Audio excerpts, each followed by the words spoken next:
Charles Darwin said that it is not the strongest of species that survive, nor the most intelligent, but the most responsive to change.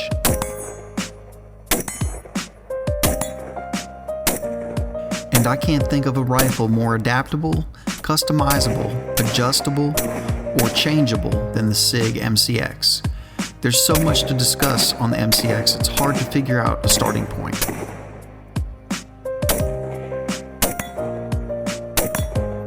So let's start with the testing. We've been shooting the Sig MCX for over 4 months now. I wanted to make sure that it was 100% reliable and it was something I could really get behind. I've read a few less than stellar reviews on the internet, so I really wanted to put this rifle through the ringer. Normally when testing, I like to take a gun right out of the box, no cleaning or lubricating, and over a period of about a month, run about 1,000 rounds through it. Ideally, I'd like the firearm to run the whole time without a cleaning, and after that, I would categorize that rifle or gun as a very reliable weapon.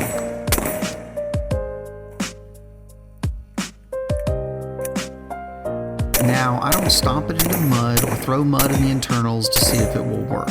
And generally speaking, I don't think that will likely happen to the average gun you just went out and spent about $1,800 on.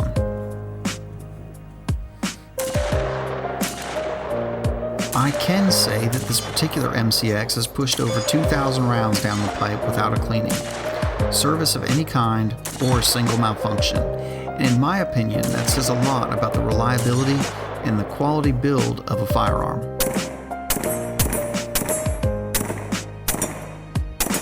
Another thing that I like about the MCX is it's fairly light, weighing in at just over 7 pounds, and the rifle balances out extremely well.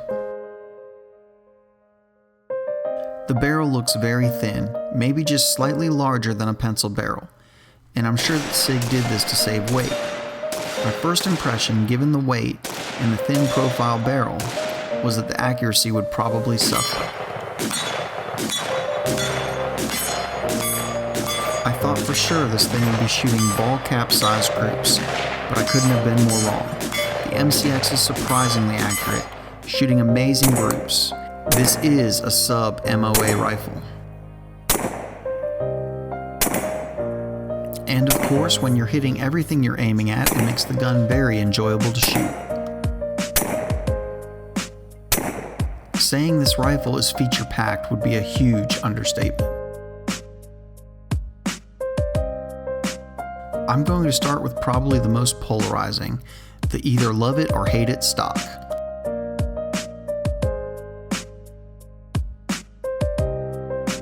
Since the Sig MCX is piston driven, there is no need for a buffer tube assembly, allowing the stock to fold to the side.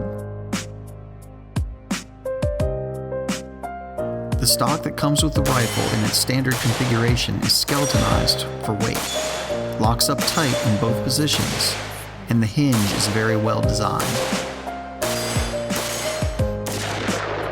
The first time I held it to my shoulder, my initial impression was I didn't care for it. However, after some serious trigger time with the rifle, it actually works really well and is very comfortable.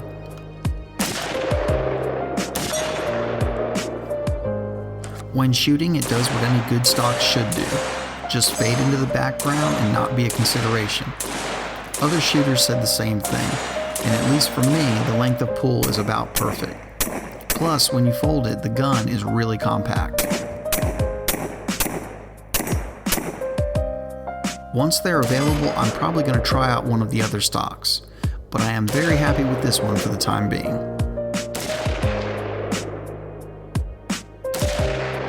That brings up another topic.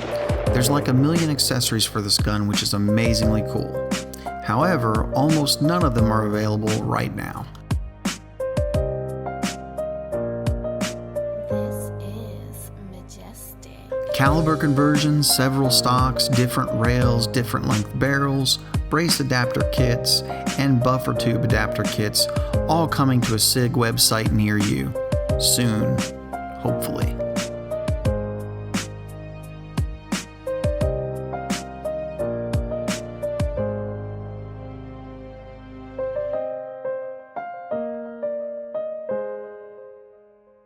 The handguard is really nice. It's extremely light, key mod, narrow on the bottom, making it very comfortable and very easy to change out.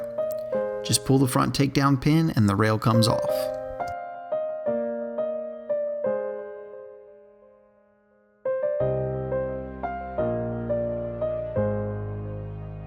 Just in case the connection point between the rail and the takedown pin gets wore out, that part can be changed out. In fact, there's a whole slew of wear parts that can be changed out if ever needed. This is Magestic. Bolt cam pin travel path, charging handle latch points, feed ramps, and the forward assist housing can all be swapped out if ever needed. Now I'd say that most of this is probably overkill, but it is super nice that SIG really thought of this from every angle.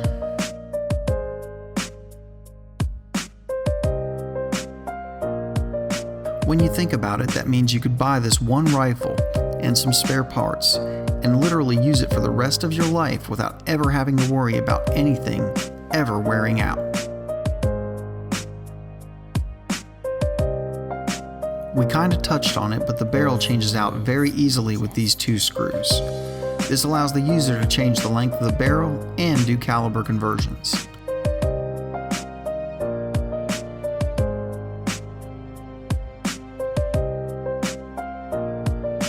Aside from 5.56, the Sig MCX will be able to go to 300 blackout and eventually 7.62 by 39. I'm personally looking forward to 300 blackout, which by the way is what the entire gun was designed around.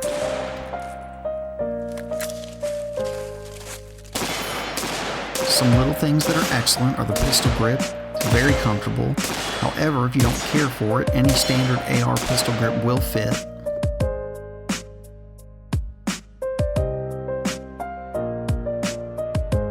Also, the charging handle is very nice, large enough, and ambidextrous. The safety selector is ambi as well, and the right side is smaller so that it won't dig into your trigger finger.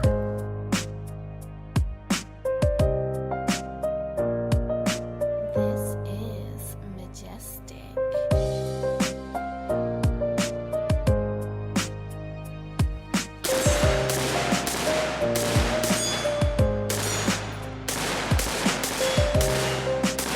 Magazine release is also ambi. The only thing that didn't make it to both sides is the bolt release. But it is oversized, and this has this kind of cool extension on it, allowing you to hold the bolt open easier.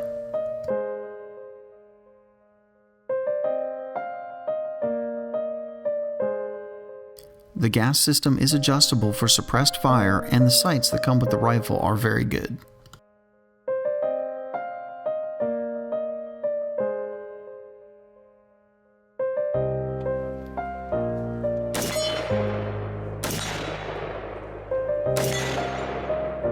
I've been running my MCX with the Trijicon MRO, and so far I'm very impressed with this sight.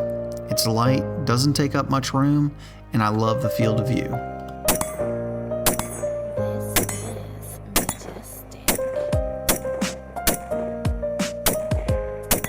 Okay, so let's say you run out and buy an MCX and decide that you don't like the stock or you want an adjustable length of pull, and none of the other stocks are out yet.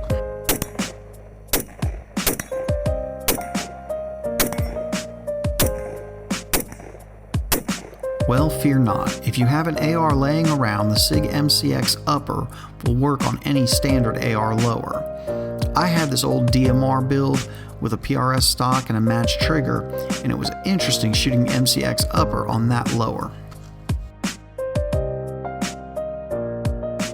This is Magestic.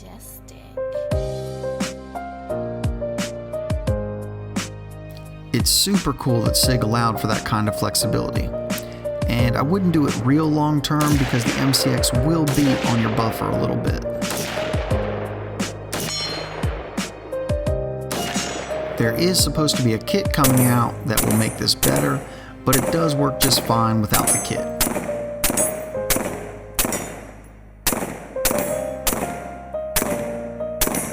Getting the opportunity to shoot the MCX on the AR lower with the match trigger was nice, because the only major area I wish they could have improved on is the trigger.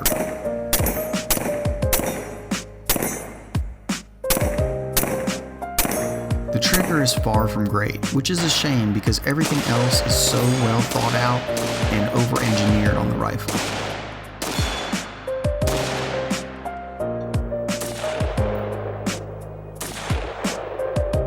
It is an easy fix though, because any aftermarket AR trigger will drop right in.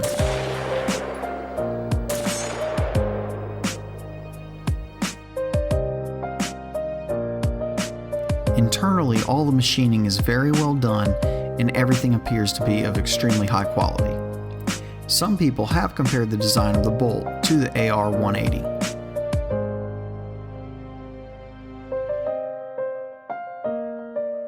And you can't help but notice some similarities, but at least in my opinion, the AR 180 was always a superior design to the AR 15.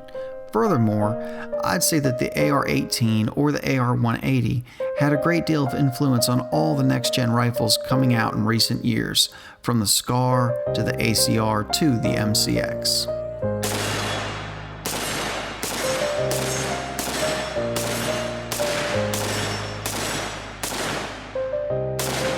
The MCX is an astonishing rifle.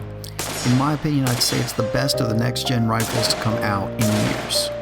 Every detail has been very well thought out, from the piston system to the unmatched modularity and the ability for the user to change out wearable parts and even easily change calibers.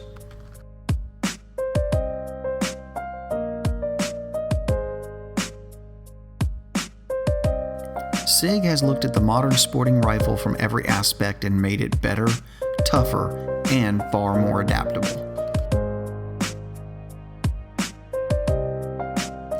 The MCX will only get better as more of the accessories become available. I know I have my eyes on the collapsible stock and a 300 blackout conversion kit for starters.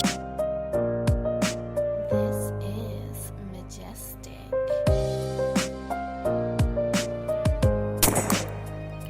The only further test the MCX needs is the test of time and some actual use by military and police.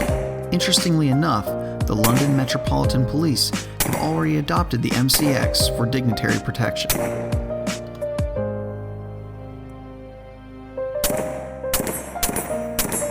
Pretty impressive considering the newness of this rifle, but I can see why they chose it, and from what I've seen so far, I think it will serve them very well.